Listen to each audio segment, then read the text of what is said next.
Oi, amores da professora. Eu sei que vocês estão morrendo de saudade de mim. Espera aí. Tô escutando chocalhos das caninanas aí falando que não está com saudade de mim. Mas eu sei que tá. Eu sei que vocês gostam daquela aglomeraçãozinha que nós gostamos. Pois muito bem, para vocês não ficarem sentindo tanto a minha falta e a falta da minha enjoância da melhor matéria do Universal Movie, História, eu vou deixar para vocês agora todas as correções do PET. A professora levou, horas para fazer essa correção, tá? Montando slide, colocando ilustrações para vocês entenderem. Então, faça favor de fazer um bom uso disso aí, tá? Depois, quando a gente voltar, eu vou dar vistinho nos cadernos, tá bom? E outra coisa, além de eu dar os vistinhos no caderno, eu vou entregar para vocês o material que vocês já me entregaram online, tá? Esse material online, esse material do PET, para vocês me devolverem, é de extrema importância. Gente, de extrema importância. Vocês precisam disso para a carga horária de vocês ao final do ano, tá? Então não deixa de fazer. Daqui uns dias nós temos o PET 2, tá? E agora vamos aí à correção da primeira, segunda, terceira e quarta semana do PET, tá bom? Beijo, professora, ama, muito, ama mesmo. Vamos fazer aqui agora a correção do 8º ano, História, primeira semana do PET. Atividade 1. Você imagina que todos estavam satisfeitos com a estrutura da sociedade moderna? Recorde algumas vantagens e desvantagens de cada um dos grupos sociais do mundo moderno e, desta forma, tente responder a pergunta acima. Que pergunta acima? Se todos estavam satisfeitos com a estrutura da sociedade moderna. Então, eu coloquei para vocês aqui algumas imagens para poder auxiliar nessa resposta.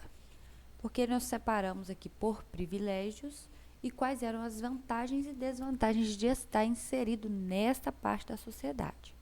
Lembrando que o tema desta semana foi os ideais iluministas, tá? E a sociedade francesa, onde foi palco ali do iluminismo, estava dividida em 3 estados. O primeiro estado, que era o clero, o segundo estado era a nobreza. Estes 2 aqui, que era a minoria na sociedade, tinha terras, cargos, prestígios, privilégios, isenção fiscal, enfim, mordomia. Na maior parte da sociedade, compondo o terceiro estado, nós tínhamos a burguesia, que eram as pessoas que já tinham dinheiro, estavam no comércio, porém não tinha prestígio algum, não tinha terra, não tinha participação do governo. Nós tínhamos os camponeses e nós tínhamos os sans-culottes, que todos esses aqui recaíam sobre eles as obrigações e os impostos, tá? Então, nós temos os grupos dos privilegiados, clero e nobreza, e o grupo dos não privilegiados, que era a burguesia e o povo. Nessa charge aqui ao lado, nós vemos aqui o povo, que era o povo que trabalhava, pagava os impostos, fazia tudo, carregando nas suas costas a nobreza e o clero. Eles, neste caso aqui, sofriam todos os horrores, tudo o que tinha para sofrer no terceiro estado, enquanto os demais tinham o privilégio. Então, nessa charge, era como se ele fosse um burro de carga, carregando todos os outros nas costas. Então, baseado em tudo isso que eu falei, e todas as coisas que eu coloquei aqui, você vai dizer quais que eram as vantagens e se todos estavam satisfeitos aí nessa estrutura. Você acha que todo mundo aqui estava satisfeito? Todos eles? Primeiro, segundo, terceiro estado? Você vai compor aí a sua resposta. Atividade 2. Leia o texto abaixo sobre iluminismo para fazer a atividade proposta. Então, vamos ler. O iluminismo foi um movimento intelectual que surgiu durante o século XVIII na Europa, que defendia o uso da razão, a luz, contra o antigo regime, as trevas, e pregava maior liberdade econômica e política. Este movimento promoveu mudanças políticas, econômicas e sociais, baseadas nos ideais de liberdade, igualdade e fraternidade. O iluminismo tinha o apoio da burguesia, pois os pensadores e os burgueses tinham interesses comuns.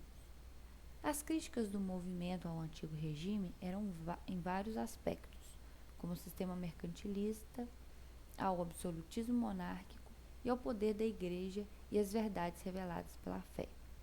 Com base nesses 3 pontos acima, podemos afirmar que o iluminismo defendia a liberdade econômica, ou seja, a não intervenção do Estado na economia, o antropocentrismo, ou seja, o avanço da ciência e da razão, e o predomínio da burguesia e seus ideais.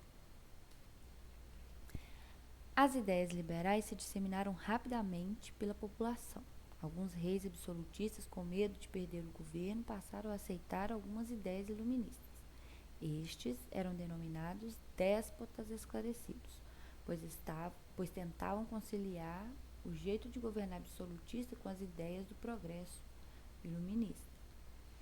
Alguns representantes do despotismo esclarecido foram Frederico II da Prússia, Catarina II da Rússia e o Marquês de Pombal de Portugal. De acordo com os filósofos iluministas, a principal instituição a acabar com a liberdade e limitar o conhecimento era o poder absolutista.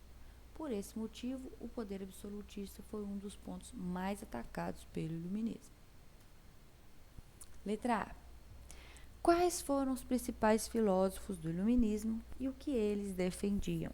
Registre aqui sua resposta. No caso, eu coloquei isso lá no link para vocês fazerem. Os principais filósofos do iluminismo foram John Locke. Acreditava que o homem adquiriu conhecimento com o passar do tempo através do empirismo. Voltaire defendia a liberdade de pensamento e não poupava críticas à intolerância religiosa.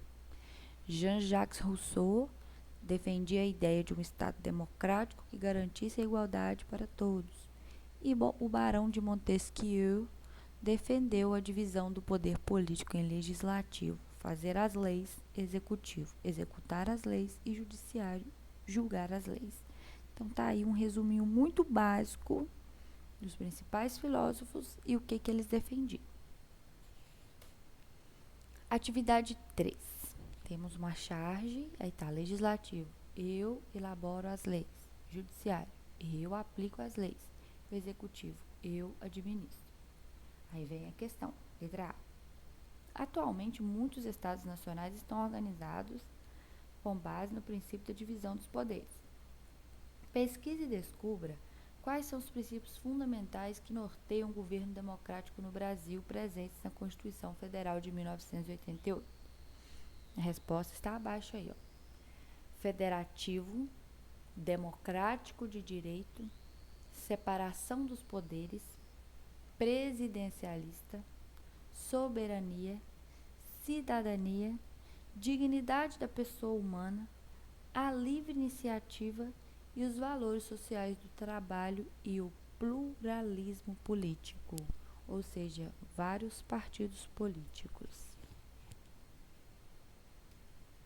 Letra B. Pode-se dizer que essa forma de divisão de poderes tem relação com o iluminismo? Com certeza, foi do iluminismo que herdamos essa divisão de poderes, visto que a concentração de poderes nas mãos de uma só pessoa era muito perigoso. E chegamos ao fim aí de uma correção da atividade da primeira semana de História. Até a próxima.